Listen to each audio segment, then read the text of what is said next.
За манай буурлав энэ бэсийн гушууны Монгол хотол уралдаг тийм уран хүнээр 3 хүн өмсөх 3 хүний одоо угaalтай Монгол хотол хийлгэх гээд хэрэглэгдэх зүйлийг одоо өгөөд тэгээд одоо хэзээ очиж явах хаагуур нутгиж байх тухайга урд нь одоо хэлэлцэж тохирсон чинь одоо ингээд тийм цаг үед тийм газараар нутгалж байна гэх ингээд хэлцээ хийсэн. Тэгээд хугацаа нь болоод нөгөө байна гэсэн газараар нь ирсэн чинь одоо байгаль цагуур бороо энэ төр ороогүй юм уу одоо тэгэл нөгөө байна гэсэн газарт одоо хүн байдгүй тийм байх. Тэгээд явсаар байгаа нөгөө айлынхаа сургийг олж чаддгүй. Тэгээ энэ бэсийн гушууны энэ одоо амар үеийнтэй хийд дээр ирээл хийд дээр ирж буцаж байгаа усуудтай уулзаад айлаа сураад байдаг. Тэгжсэн чинь нэг үдээ сайхан аажмах шиг болж явахтал нэг хүн тааралдаа тэр хүн энэс асуусан. За манайхтай сахалт нутгалж байгаа.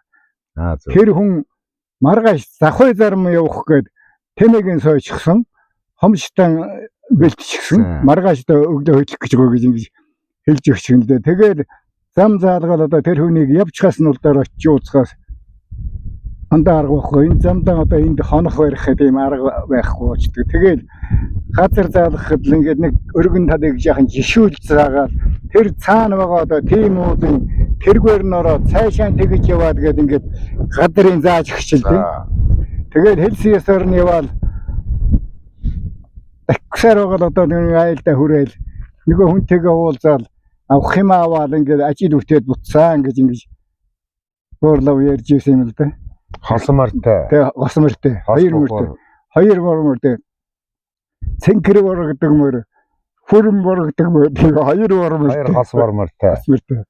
Цэнхэр борогдог мөр нь бол их гоёмсог хэлбэр сайтыг сайхан мөр юм. Сайхан мөр. Наад хүрэн борогдог нэг олигтой сайхан таргалдаг тийм хэрзгэрдүү хүн л байдаг. Тийм мөр юм гээл дээ. Тэгэл хоолдог хөтөр хүрэн борогдог нь их хоол бэхдэг тэнхэлтэй сайн мөр байсан байлээ гэж мэдсэн байгаа юм л тэр явдал дандаа л. Тэр бол одоо нөгөө хүний сайныг ханилан байж мэднэ, хөлгийн сайныг унан байж мэднэ. Тэр хүрэн бормор бол их л одоо унамгай мундаг мөр байсан байна. Тийм тэнхэлтэй сайн мөр байсан байлээ л тэр. Зөв. Тэгээд энэ Монгол гутлаа түүх одоо тэр хүний хийц одоо энэ гутлаа мөн байна уу? Энэ биш энэ хойно. Баян дэрхэ хөрөн дээр сууж байсан манай өөрийн аавын одоо танил тийм өвөгчүүдээр гутал хийлгэсэн над нэг гутал хийлгэж өгсөн юм байна. Зөв.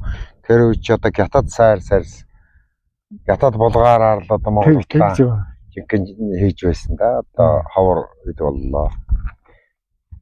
Тэгээ манай буурлавч бас одоо 24 онд сум байгуулагдахад 1924 онд сум байгуулагдахад сумын анхны нэр амжилтын дарга байгаад тэгээд нуурт оргон нуурт нэг орос ирчээд одоо шуу алаад байна гэд улсууд захиргаанд мэдгдсэн юм аа юм л дээ.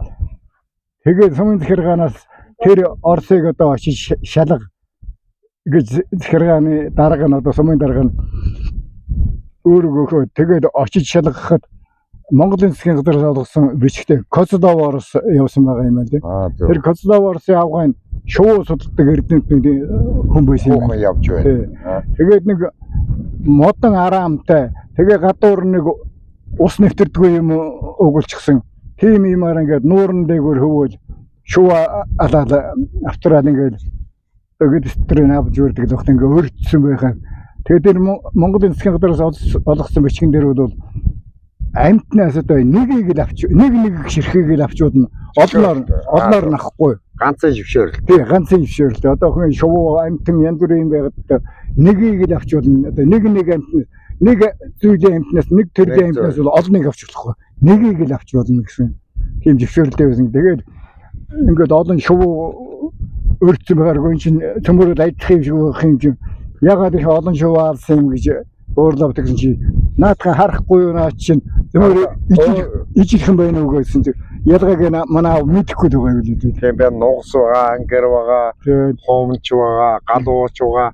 Дотроо нэг өөр зүйл анги шуунууд болж таарна л да тэр. Тийм тэгс байсан гэж байгаа юм. Тэгээд тэр Орос одоогийн манай богд уулын хараад уул худаг гэж одоо хаахна байдیں۔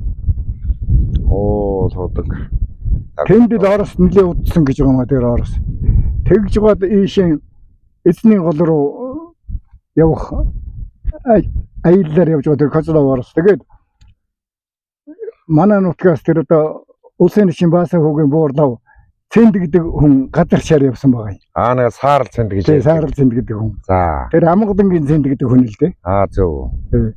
Тэгээд ийшээ яваад эзний гол руу ороод тэгээд тэгж аялж явахдаа харахтын тойр гэдэг тойрыг олж илрүүлсэн гэж номон дээр бичсэн байгаа юм. За бүр түүхэнд бичээтэй байдаг. Тэгээ бичээтэй байна. Зөв. Тэгээд тэр нь одоо Гяттын гот байсан үгүй Тангатын ийшээ Тангад төвд биш одоо энтэй талд байсан улс ямар улс вэ? Ойгрын харах хот гэж юусэн бэл үү? Гэхдээ одоо манайхны нөгөө нэг нуус төвшин дээр гараад байдаг шүү дээ. Тангад улстай байдаг. Тангад улс цуг ийшээ байлдан гэсэн чинь Татгалцсан ус чинь Тангад одоо яваагүй хамжил цаггүй гэж юм. Тэгэхээр тэгээд дараа нь одоо эргэж ирээд Тангатын шинэ бол эзэлж явсан шүү дээ. Тэр улсын тэр Тангатын харах гэдэг гот байсныг сүүлд нь сөнөөд ингээл дээсэн дээр орцсон. Байхгүй одоо ингээд болсон. Тэрний тойрыг Козлов Орос олж илрүүлсэн гэж номон дээр өшөөтэй байгаа юм. Зөв. Тэгээ манай хар хоринготой чи одоо сүүлд нь Гяттад сөнөөгөө юу ч болго хайцсан. Одоо Мэн улсын зэрэг ирж ил шатаасан түүхтэй л дээ. Тэр манай хар хоринготой чинь хамаг нөгөө Монгон бишгөрүүлээс Анжела тэнгэр мэнгэр гэж одоо бидний төгөрөг мөгөргөн дээр зураатай байдаг. Тэр их гоё юм чинь Мэн улсын зэрэг л ирж манай их шатаасан түүхтэй. Чингис хааны мөдөд тэр юу шин хийгээд босгож байгаа юм байлаа. Босгосон юм байлаа. Одоо тэгээ эргээд хар хоринготой одоо ерөнхийлөгчийн зөвлөх даваадлаа гэдэг залууг мундаг ажиллаж байгаа манай Баян хонгор нутгийн. Тэр тэгээд хамгийн гол нь тэр хар хоринготой нааш нь одоо том шин одоо хот байгуулах ажил бас явагдаад судалгааны шат нэлээд өндөр шат. Хар хорингот одоо гот байгуулна л гэж байгаа. Ерөнхийлөгч дэмжиж байгаа гэж дуулсан. Зөвлөхөн тэгж уурхай. Хар хоринготын шинэ бол дэлхийн нийслэл хот байсан гэж үзээд байгаа юм да. Монгол их Монгол улс чинь одоо дэлхийн одоо инх хамгаалсан байдал тогтоосон одоо тийм улс байхгүй юу? Тэгэлгүй яг хөө тэгэхээр одоо манайх Казахстан ч одоо нийслэл нүүлгэн шилжүүлээл одоо Алмата гэдэг хотыг чи Астана болгож нүүлгэн шилжүүлсэнтэй адилхан манайх ч гэсэн одоо нэг эртний нийслэлээ сэргүүлээд нийслэлийн төвийг хар хоромор хот руу хөгжүүлээд эргээд одоо багс яах тийм бүрэн тийм боломж бүх юм бий л дээ. Эдийн засгийн шатлал хөршөөл манайх одоо тийм хэдэн жилийн дараа гэхэд байгуулаад одоо эдийн засаг ер нь сайхан болох бах. Яг тэгээд Монголын эртний хар хором хот одоо ер нь яванда хөгжиж нийслэлийн хэмжээнд хүрэх байхаа л гэж бодох юм да.